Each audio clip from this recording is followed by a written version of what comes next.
एक कौवा प्यासा था, घड़े में थोड़ा पानी था। कौवा लाया कंकड़, घड़े में डाले कंकड़। ऊपर आया पानी, कौवे ने पिया पानी। खत्म हो गई कहानी। ये कहानी हमने अपने बचपन में सभी ने सुनी है, बिना ये जाने कि ये कहानी पंचतंत्र की एक कहानी है जिसका टाइटल है चतुर कौवा। चतुर कौवे की ये कहानी विष्णु शर्मा जी ने लिखी है और हर घर के हर बच्चे को कम से कम ये कहानी पढ़ी ही है। थ्रस्टी क्रो के नाम से, चतुर कौवे के नाम से, प्यासा कौवा के नाम से हम सब ने ये कहानी पढ़ी है। तो साथियों, आज मैं जैसा कि मैंने वादा किया था आपसे पिछले एपिसोड में कि मैं आपको अगली बार पंचतंत्र की कुछ कहानियों से रूबरू कराऊंगा, तो आज वो वक्त आ गया है। मैं पहली कहानी जो चतुर कौवे की थी वो आपको सुना ही चुका हूं। तो इस कहानी से जो सीख मिलती है वो ये है कि चतुर और बुद्धिमान व्यक्ति विपरीत परिस्थितियों में भी रास्ता निकाल ही लेते हैं, मार्ग तलाश ही लेते हैं। इसके अलावा एक दूसरी कहानी है जिसका टाइटल है खरगोश और शेर। एक जंगल में एक खरगोश रहता था और खरगोश के अलावा बहुत से पशु पक्षी रहते थे और वहां का राजा था एक शेर। शेर आक्रामक हो गया। शेर किसी न किसी का जानवर का शिकार करता और खा जाता। इस आतंक से सभी जानवर, सभी पशु पक्षी परेशान हो गए। सभी पशुओं ने एक सभा की और ये शेर के पास जाकर अनुरोध किया कि महाराज, आप हम पर आक्रमण इस तरह न करें, हम रोज आपके लिए एक शिकार भेज दिया करेंगे। शेर भी इस बात पर राजी हो गया। रोज एक शिकार जाता, एक पशु जाता और शेर उसे खा जाता। अब एक दिन बारी आ गई उस खरगोश की जो उस जंगल में था और बहुत चतुर था। जब खरगोश की बारी आई तो जैसे 9 बजे पहुंचना था वो 11 बजे तक नहीं गया।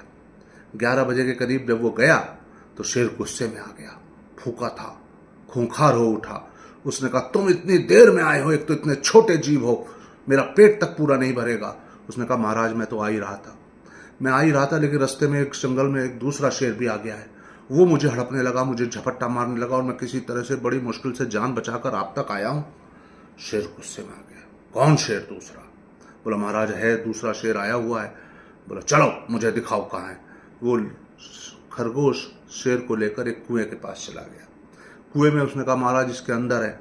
शेर ने जब कुएं में झांका तो पानी में उसे अपनी परछाई दिखाई दी, प्रतिबिंब दिखाई दिया और उस प्रतिबिंब को देखकर शेर को अचानक गुस्से में ये लगा कि ये दूसरा शेर, और शेर ने उस पर मारने के लिए, झपट्टा मारने के लिए फिर कुएं के अंदर कूद गया। शेर जब कुएं के अंदर कूद गया तो शेर मारा गया तो खरगोश बच गया। खरगोश ही नहीं बचा, जंगल के बाकी जानवर भी बच गए। तो कई बार ये कहा जाता है, सीख है कि बुद्धि हमेशा बल पर भारी पड़ती है।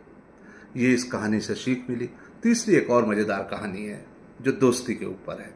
वो कहानी है मगरमच्छ और बंदर की। एक मगरमच्छ था एक नदी में, उसी नदी के किनारे जामुन का एक पेड़ था जिस पर एक बंदर रहता था। मगरमच्छ और बंदर में दोस्ती हो गई। मगरमच्छ बंदर को अपनी पीठ पर बैठालता, घुमाता फिराता और आ जाता किनारे तो बंदर अपना खेलता कूदता पेड़ पर चले जाता। एक दिन बंदर की पत्नी के दिमाग में आया कि बंदर इतना मुलायम है, इतना कोमल है, तो इसका हृदय कितना कोमल होगा, तो इसका कलेजा खाना है।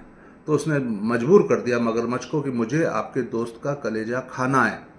और जब इतना मजबूर कर दिया तो मगरमच्छ वापस आया और मगरमच्छ ने कहा, आओ सवारी करते हैं। बंदर कूद करके मगरमच्छ की पीठ पर बैठ गया और मगरमच्छ पानी के बीच में ले जाने के बाद बंदर से बोला, बंदर आज तो हमारी बेगम आपके कलेजे का सेवन करेंगी, कलेजा खाएंगी। बंदर होशियार था, उसने कहा, अरे भाई तुमने पहले क्यों नहीं बताया? कलेजा पेड़ पर रखा है, मैं ले आता, तुमने बताया ही नहीं। चलो अपन लेके आते हैं। और मगरमच्छ बंदर को लेकर के किनारे आया, जाओ जल्दी से कलेजा लेकर आओ। और बंदर कूद कर पेड़ पर चढ़ गया। जब बंदर कूद कर पेड़ पर चढ़ गया तो मगरमच्छ को उसने कहा, दोस्त जाओ, अब मैं नहीं आने वाला। आपको इस कहानी से जो सीख मिलती है वो ये है कि विश्वासघाती दोस्तों से सावधान रहें। जीवन की ये सीखें हमारे लिए आज भी उतनी ही महत्वपूर्ण हैं और शायद तब से ज्यादा जितनी बचपन में थी। आज के जीवन में इन सभी सीखों का हमारे लिए बहुत अधिक महत्व है। आशा है कि आपको आनंद आया होगा इन तीनों कहानियों में। आपने जरूर अपने बचपन में ये सुनी हुई हैं, लेकिन आज दोहराने से आपको निश्चित ही विष्णु शर्मा जी को धन्यवाद देने का जी चाहेगा और इस से जो सीख मिली है वो अपने जीवन में वापस से कर्मठता से लागू करेंगे। धन्यवाद। आज इतना ही, फिर मिलते हैं अगले वीडियो में।